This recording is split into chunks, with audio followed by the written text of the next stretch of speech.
Hello viewers and welcome to my channel Mita's diary. আজকে চলুন দীঘার মেরিন ড্রাইভ রোডটা আপনাদের সাথে শেয়ার করি।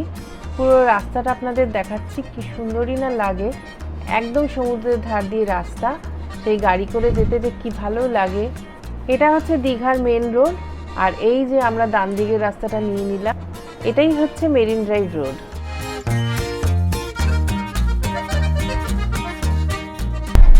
আর দীঘা গেটটা ওই সামনে আমি একটু দেখতে পাচ্ছি, নীল কালার, এই যে দেখতে পাচ্ছেন হয়তো এবারে গাছের পেছনে, এই যে দীঘা গেটটা। বোর্ডে সব ইনস্ট্রাকশন দেওয়া আছে। এখান থেকে মন্দারমণি, তাজপুর, শঙ্করপুর সবকটাই যাওয়া যাবে। শঙ্করপুর এখান থেকে 6 কিলোমিটার মাত্র, মন্দারমণি 20 কিলোমিটার, তার মাঝে পড়বে তাজপুর। এই শুরু হলো রাস্তাটা। আর এই দিকেও দেখুন কিছুটা জল ঢুকে এসেছে সমুদ্রে।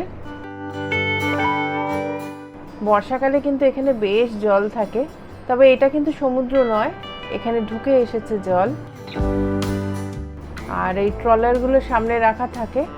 এখন যেহেতু দীঘায় মাছ ধরা বন্ধ, 3 মাস ট্রলারগুলো এখানেই থাকবে, তারপরে এগুলো চলে যাবে সমুদ্রে মাছ ধরতে। এই রাস্তাটা সোজা চলে যাব, বেশ অনেকটা রাস্তা, সুন্দর রাস্তা সবুজের মধ্যে দিয়ে। আর যেতে যেতে ডান দিক নেব আমরা এখান থেকে। ডান দিক নিলে একটা মন্দির পড়বে, এই মন্দিরটাও এখন বেশ ফেমাস হয়ে গেছে, নায়াকালী কালী মন্দির।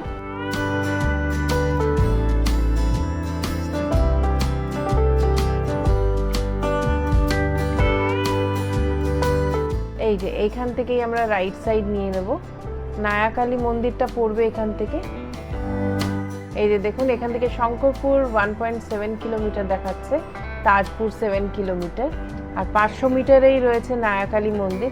ওই দূরে একটা সাদা মন্দির দেখতে পাচ্ছেন ডান দিকে, ওইটাই হচ্ছে নায়াকালী মন্দির। আর একটা নায়াকালী ব্রিজ করেছে, আর এই ব্রিজটা ধরে চলে গেলে যে কি ভালো লাগে।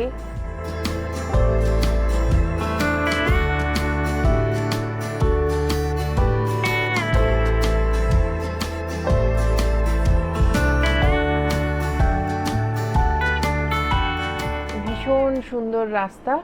আমরা দীঘায় আসলে এখান থেকেই আমরা বাড়ি ফিরি, একদম শঙ্করপুর তাজপুর ঘুরে তবেই বাড়ি ফিরি। আপনারা চাইলে কিন্তু কলকাতা থেকে আসার সময় আপনারা এই রাস্তাটা নিতে পারেন, কিংবা আমাদের মতন যখন ফিরে যাচ্ছি সেই সময় আপনারা যেতে পারেন। আর যারা এখন ভাবছেন যে দীঘায় থেকে একটু শঙ্করপুর তাজপুর ঘুরবো, তারা কিন্তু এই রাস্তাটা নিতে পারেন। এই যে দেখুন এখানেও প্রচুর ট্রলার রাখা।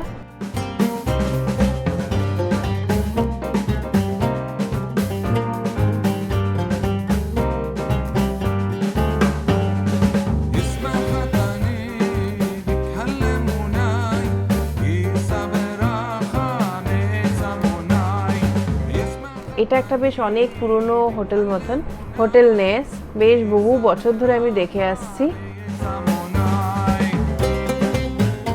তাই এই যে এখন আমরা শঙ্করপুরের দিকে চলে যাচ্ছি। ডান দিকের রাস্তাটা শঙ্করপুরেরই আর একটা বিচ, ওখানে বোধহয় সম্ভবত মাছ ধরা হয় বা ট্রলারগুলো আসে, ওটা আমি শিওর নই।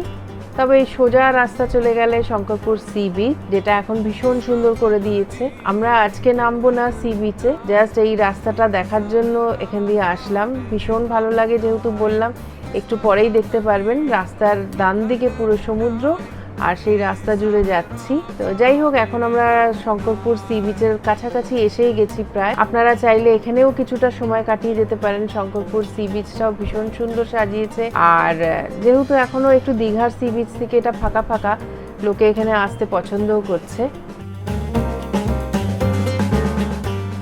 এই দেখুন আমরা পৌঁছে গেছি শঙ্করপুর সি বিচে। এখানে কয়েকটা টোটো অটো দাঁড়িয়ে আছে। এগুলো সব দীঘার থেকেই ট্যুরিস্টরা ঘুরতে আসে, এদিকে কিছুটা সময় কাটিয়ে চলে যায়। তো এই দেখুন এই ডান দিকে হচ্ছে সি বিচটা, ভীষণ সুন্দর সাজিয়েছে। আর প্রতি বছর যদিও বা বর্ষার সময় এটা জল এখানে পুরো ভরে যায়, যে কারণে মেনটেনেন্স করাটা একটু টাফই হয়। এই দেখুন, আর আমরা আজকে নামলাম না, বললাম আগেই, আমরা সোজা চলে যাচ্ছি এখন তাজপুরের দিকে।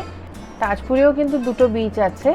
তো একটা বিচ একদমই নষ্ট হয়ে গেছে, আগে ওখানে পুরো ঝাউবন ছিল, তো এখন ঝাউবনটা সব উড়ে গেছে সমুদ্রের দাপটে। ওই বিচে আর দেখবার মতন কিছু নেই, আর একটা বিচ আছে, সেই বিচে আপনাদেরকে নিয়ে যাব।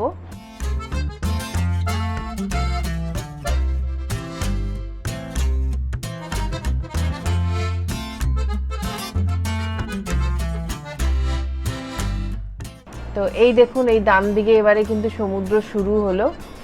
শঙ্করপুরের পর থেকে কিন্তু সমুদ্রটা পাওয়া যায় রাস্তার ধারে ধারে, আর আরেকটু গেলে আরও কাছে হয়ে যাবে সমুদ্রটা। আর একটা কথাও বলে রাখি, বর্ষাকালে যখন প্রচণ্ড বৃষ্টি হয় তখন কিন্তু এই রাস্তা সব জলে ভরে যায়, আর সাথে আশেপাশের 40-45টা গ্রাম সেগুলো সব ভাসিয়ে নিয়ে যায়। এটা প্রতি বছরই শুনি। তো রাস্তাগুলো সব খারাপ হয়ে যায়, আর প্রতি বছরই আবার রাস্তা তৈরি করতে হয়। এই দেখুন সমুদ্র একদম কাছে, ভীষণ ভালো। অনেকে আবার বসেও আছে দেখছি পাঁচিলের ওপরে। আর এখানে প্রচুর হোটেল তৈরি হচ্ছে নতুন নতুন, পরপর দেখতে পাচ্ছি।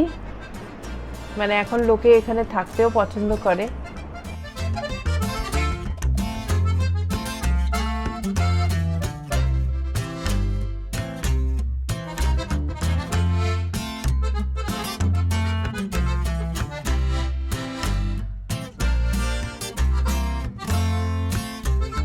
তবে ভিউটা একবার দেখুন, আর এই সমুদ্রের গর্জন, ও দারুণ দারুণ, যাকে বলে ভীষণ সুন্দর।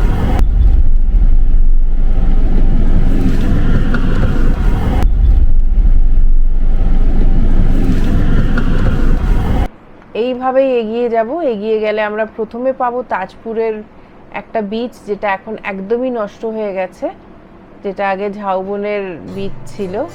তো চলুন সেটাও আপনাদের সাথে শেয়ার করব।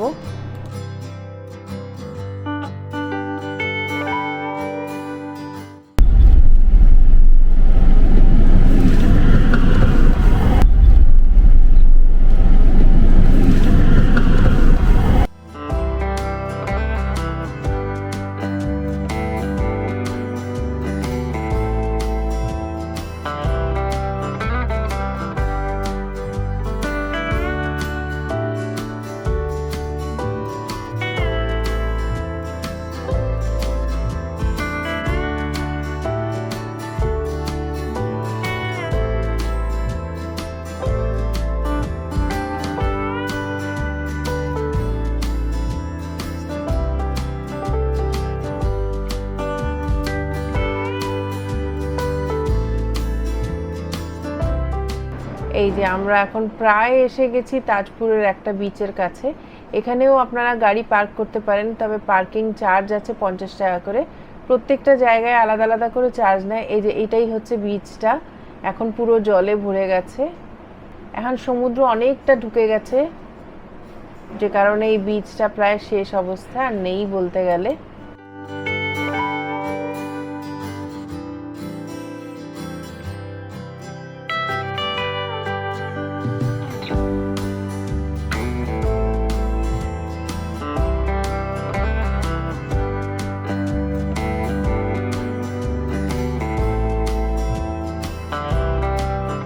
আর কিছুটা এগোনোর পর ডান দিক নিলেই আমরা পৌঁছে যাব তাজপুরের আরেকটা বিচে।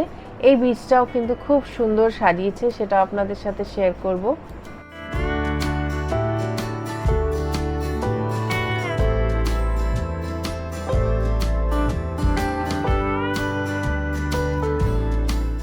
এই দেখুন দুধারে সবুজ, একদম রাস্তাটাও ভীষণ সুন্দর, দারুণ লাগে।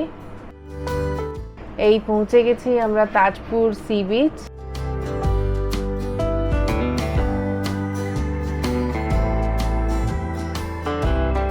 ছোট ছোট রেস্টুরেন্ট মতন আছে এখানে, আগে অর্ডার দিয়ে আপনারা খাবার তৈরিও করিয়ে নিতে পারবেন। আর এই যে এবার একটু বিচটা দেখিয়ে দিই। এই দেখুন সি বিচটা ভীষণ সুন্দর, এখানেও জলটা অনেকটা এগিয়ে এসছে। আর ওই যে ওই দূরে যে দেখতে পাচ্ছেন ওইটা কিন্তু মন্দারমণি সি বিচ, আর তার উল্টো দিকেই তাজপুর সি বিচ। এই দেখুন এদিকটা খুব সুন্দর করেছে। আর এই আবার এখন আমরা বেরিয়ে পড়লাম রাস্তা ধরে এবার বাড়ির উদ্দেশ্যে। সোজা রাস্তা চলে গেলে এটাই কানেক্ট করবে দীঘা রোডকে, আর সেখান থেকে নন্দকুমার থেকে কোলাঘাট থেকে কলকাতা। তো আজকের ব্লগটা কেমন লাগলো অবশ্যই কমেন্ট করে জানাবেন।